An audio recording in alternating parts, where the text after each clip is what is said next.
Assalamualaikum warahmatullahi wabarakatuh. Perkenalkan kami dari kelompok 1 akan mempresentasikan tugas mata kuliah Manajemen Proyek Sistem Informasi yang berjudul Web Konsultasi Kesehatan Mental dengan anggota Firmansyah, saya, Rina, kemudian Ferry Trisubakti, dan yang terakhir ada Zilfa Tias Sabila Hawa. Untuk ruang lingkup dari pembangunan website ini yaitu pendeteksian masalah kesehatan sedini mungkin sangat bermanfaat terutama agar profesional kesehatan dapat mengambil tindakan penanganan yang tepat jika ternyata kondisi pasien prognosisnya itu buruk gitu. Akan tapi untuk dapat berkonsultasi kesehatan, pasien harus bisa meluangkan waktu untuk datang ke pelayanan kesehatan seperti puskesmas, klinik, ataupun rumah sakit gitu ya. Selain itu, banyaknya antrian pasien membuat sebagian orang itu enggan atau malas untuk melakukan kontrol kesehatan dan juga membutuhkan dana yang tentunya tidak sedikit gitu ya, terutama jika biaya kesehatannya itu tidak tercover oleh asuransi kesehatan gitu. Kemudian untuk itu akhirnya kita mencoba membuat solusi gitu dengan adanya perkembangan teknologi dan informasi kesehatan. Nah, salah satunya itu dengan membangun website konsultasi dengan psikiater yang bernama Psikolog gitu.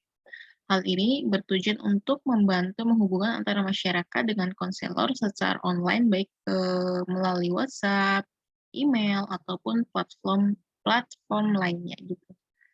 Nah, tujuan dari dibangunnya psikolog ini merupakan untuk menjawab stigma negatif tentang seseorang yang berkonsultasi ke psikiater merupakan pribadi yang memiliki gangguan jiwa yang harus dijauhi serta memudahkan akses informasi kesehatan bagi seluruh masyarakat Indonesia gitu.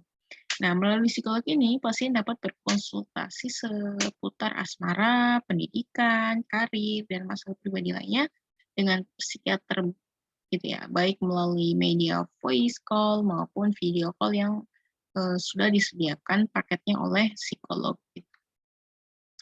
Nah, faktor penentu dari keberhasilan website ini adalah sebagai berikut, di antaranya kerjasama yang baik dari semua pihak yang terkait, kemudian didukung oleh sumber daya yang tepat, selanjutnya estimasi pengerjaan yang efisien, dan yang terakhir adalah komitmen terhadap keberhasilan proyek.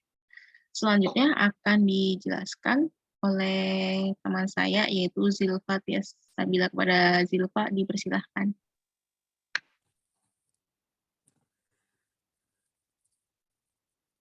Di sini saya akan membawakan keuntungan yang diharapkan. Beberapa manfaat dari website psikolog diantaranya. 1. Pasien dapat mengakses website dimanapun dan kapanpun. 2. Pasien dapat memilih psikiater sesuai keinginan. 3. Pasien dapat bercerita tanpa harus merasa dihakimi dengan hasil yang pasti terjamin. 4. Dengan melakukan konsultasi dapat meringankan beban pikiran pasien. Selanjutnya di sini ada jadwal proyek. Untuk membangun website psikolog dibutuhkan waktu kurang lebih 3 bulan. Deskripsi tugas. 1. Perancangan aplikasi dan sumber daya. Durasi hasil kerja 12 hari. Mulai tanggal 7 April 2022 sampai 18 April 2022. 2. Skenario platform yang akan digunakan 10 hari. Mulai dari 19 April 2022 sampai 28 April 2022.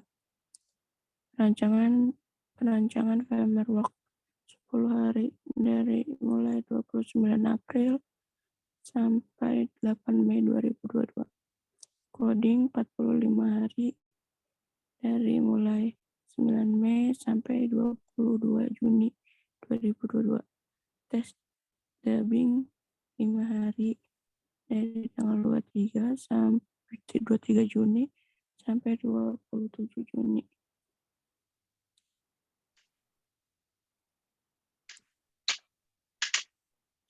Struktur organisasi.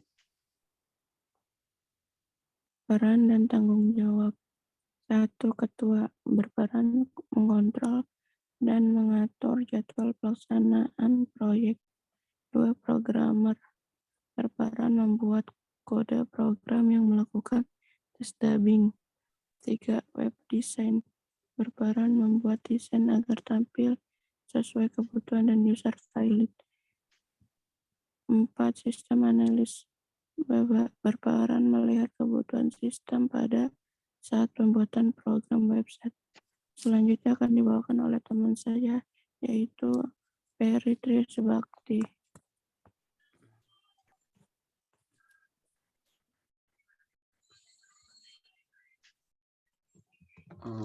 Di bagian manajemen komunikasi, perancangan komunikasi adalah suatu usaha yang sistematis dan berkelanjutan dalam mengorganisir aktivitas manusia terhadap upaya penanganan sumber daya komunikasi secara efisien guna merealisasikan kebijakan proyek.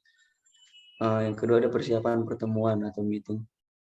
Pada bagian ini dijabarkan rencana dan persiapan pertemuan yang akan dibahas, diantaranya nomor 1, pembahasan topik berdasarkan judul yang diambil, mendistribusikan tugas dan tanggung jawab kepada setiap anggota. Yang ketiga, menetapkan waktu, tanggal, dan lokasi pengerjaan proyek. Yang keempat, membahas kemajuan proyek.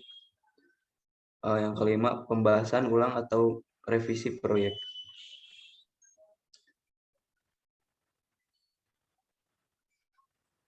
Di manajemen perubahan, dalam pengerjaan proyek hampir selalu ada perubahan. Untuk mengantisipasi hal tersebut, maka perlu disusun suatu prosedur. Prosedur tersebut dinamakan change control procedure atau prosedur kontrol perubahan. Pengajuan perubahan. Nomor 1, setiap perubahan dapat diajukan kepada ketua tim, baik formal ataupun informal. Yang kedua, membuat formulir permintaan perubahan. Yang ketiga, mencatat formulir perubahan. Monitor perubahan. Nomor 1, kemajuan dalam kontrol perubahan akan dilakukan dalam meeting proyek. Yang kedua, apabila perubahan disetujui oleh ketua, maka pengerjaan akan segera dimulai. Yang ketiga, ketua akan mengubah jadwal dan tanggal atau rencana kerja untuk mengakomodasi perubahan proyek. Lampiran A, meeting. Jenis pertemuan pembukaan. Agendanya yaitu membahas judul yang akan diambil untuk proyek. Yang kedua, pembagian tugas dan tanggung jawab kepada tiap anggota. Yang ketiga, menetapkan jadwal pelaksanaan. Waktunya yaitu awal pertama pembagian anggota. Penanggung jawabnya itu ketua tim. Partisipasinya dari seluruh anggota. Masukannya perencanaan pengerjaan awal. Keluarannya catatan pertemuan dalam rencana tugas. Yang kedua itu pertemuan tim proyek. Agendanya pertama, pembahasan kebutuhan dan analisis sistem yang akan dibangun. Yang kedua itu membahas review perkembangan proyek. Yang ketiga, membahas rencana kerja berikutnya. Waktu pengerjaannya tiap akhir pekan, jadi seminggu sekali. Penanggung jawab ketua tim, partisipasinya seluruh anggota, masukannya laporan kemajuan proyek dan keluarannya rencana kerja proyek berikutnya. Yang ketiga ada pertemuan penutupan. Agendanya yang pertama membahas revisi proyek, yang kedua mengatur jadwal pengerjaan revisi dan menganalisa kekurangan proyek. Waktunya tiap akhir pekan. Penanggung jawabnya ketua tim, partisipasinya seluruh anggota, masukannya laporan hasil revisi. Keluarannya itu proyek yang telah diperbaharui.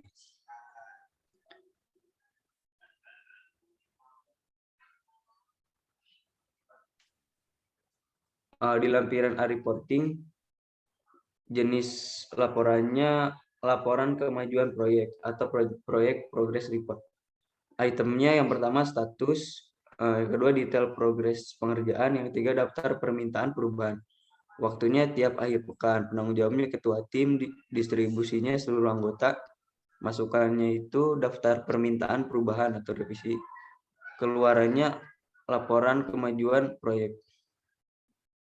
Yang kedua status acara atau agenda pertemuan. Item yang pertama, usulan lokasi pengerjaan. Yang kedua, undangan pertemuan. Yang ketiga, penyelesaian pengajuan sebelumnya. Waktunya tiap akhir pekan, penanggung jawabnya ketua tim, distribusinya seluruh anggota, masukannya pengerjaan permintaan perubahan, keluarannya status pengerjaan perubahan. Yang ketiga, ada catatan pertemuan. Itemnya yang pertama, rencana kerja dan tanggal target. Yang kedua, isu yang akan dibahas. Waktunya setiap akhir pekan, penanggung jawabnya ketua tim, distribusinya seluruh anggota, masukannya rapat pelaksanaan, dan keluarannya catatan rapat dan masukan kerja. Nah, selanjutnya akan dijelaskan oleh teman saya, Firman. Baik, saya akan melanjutkan presentasi dari Saudara Peri. Yang selanjutnya itu lampiran B, form perubahan. Formulir permintaan perubahan atau change request form. Nomor formulir 001, nama proyek website konsultasi kesehatan mental, nama pengusul Peri Trisubakti, tanggal 24 Juni 2022. Deskripsi perubahan yang diusulkan atau yang diinginkan yaitu penambahan inskripsi password pada halaman form login dan registrasi. Yang berikutnya, perubahan pada IRD, use case, dan activity diagram. Usulan diterima, diajukan oleh Ferry dan disetujui oleh Rina.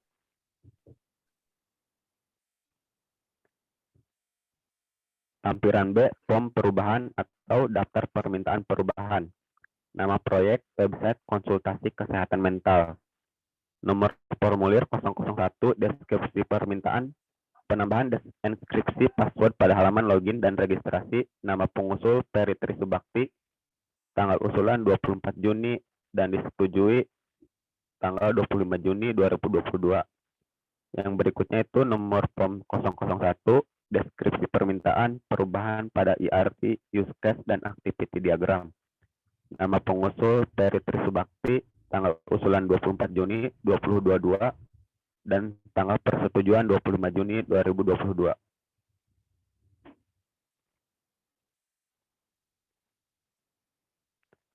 Lampiran C, WBS atau struktur rincian pekerjaan. Nama proyek website konsultasi kesehatan mental. Bidang manajemen aset. WBS yang pertama, gugus tugas proyek fase A. Perancangan aplikasi dan sumber daya. Hasil analisis sistem yang sedang berjalan. 2. Analisis dokumen yang digunakan. Fase B, skenario dan penentuan platform kerja. Hasil analisa sistem yang akan dibangun. Kedua, analisa kebutuhan aplikasi. 3. Analisa kebutuhan perangkat keras. 4. Analisa kebutuhan perangkat lunak. 5. Perancangan sistem. 6. Perancangan kerja sistem yang dibangun. 7. Perancangan IRD, use case, dan activity diagram. 8. Perancangan database. 3. Hasil deliverable atau coding program. Yang pertama, pembuatan kode program. Kedua, pembuatan kode program lanjutan. Yang keempat, subproyek atau tes debugging. Hasil yang didapat: 1. Pengujian debugging website. 2. Pengujian black box. 3. Pengujian white box. Dan 4. Pemeliharaan program.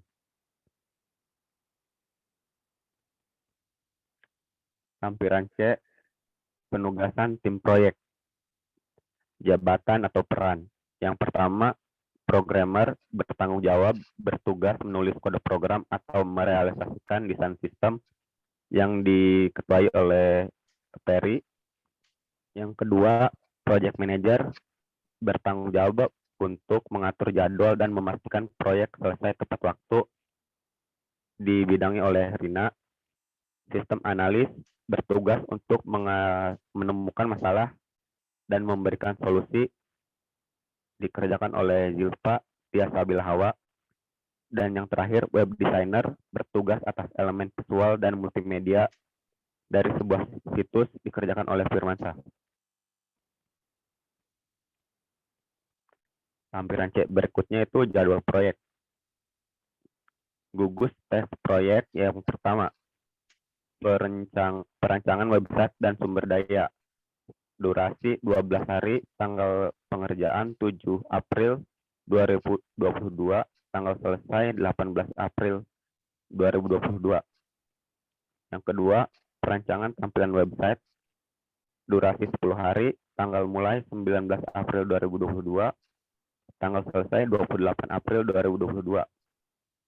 Yang ketiga, pembuatan IRD.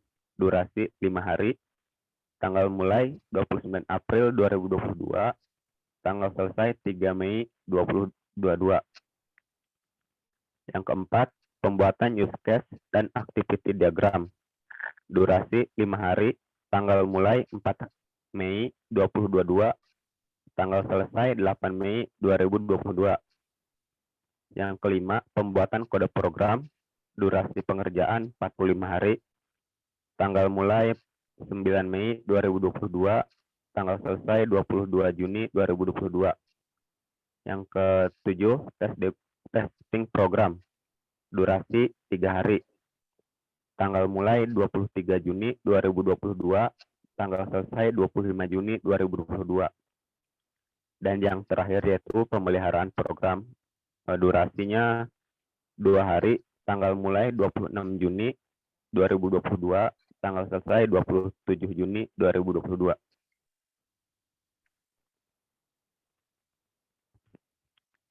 Lampiran C berikutnya RAB atau Rencana Anggaran Belanja Proyek. Gugus tugas proyek. Yang pertama yaitu pertemuan pembahasan judul.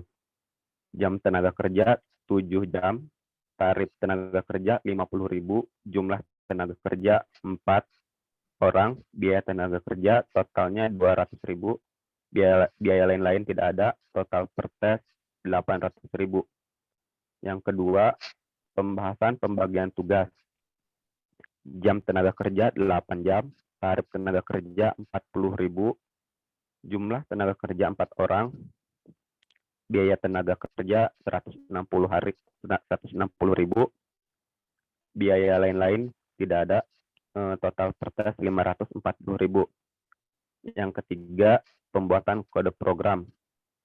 Jam tenaga kerja 12 jam, tarif tenaga kerja 100.000, jumlah tenaga kerja 1 orang, biaya tenaga kerja 100.000, biaya lain-lain tidak ada, biaya per tes 100.000. Yang keempat, pembuatan UML atau IRD, use case dan activity diagram.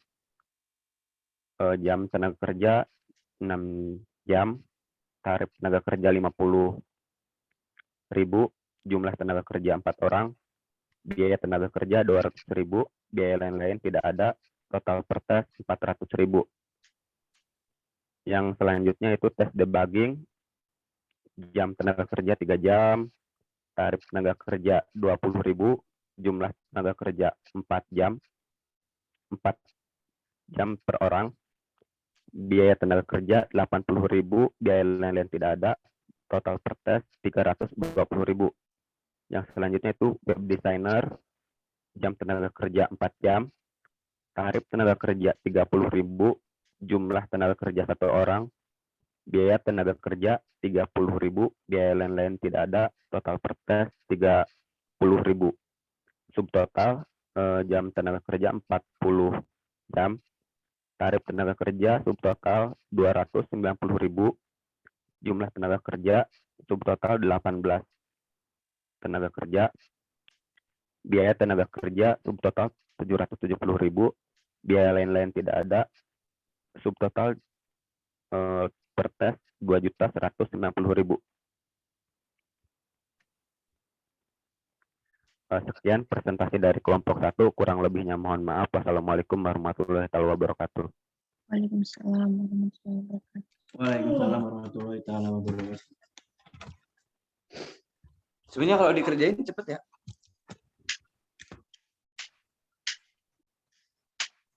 Halo Kak.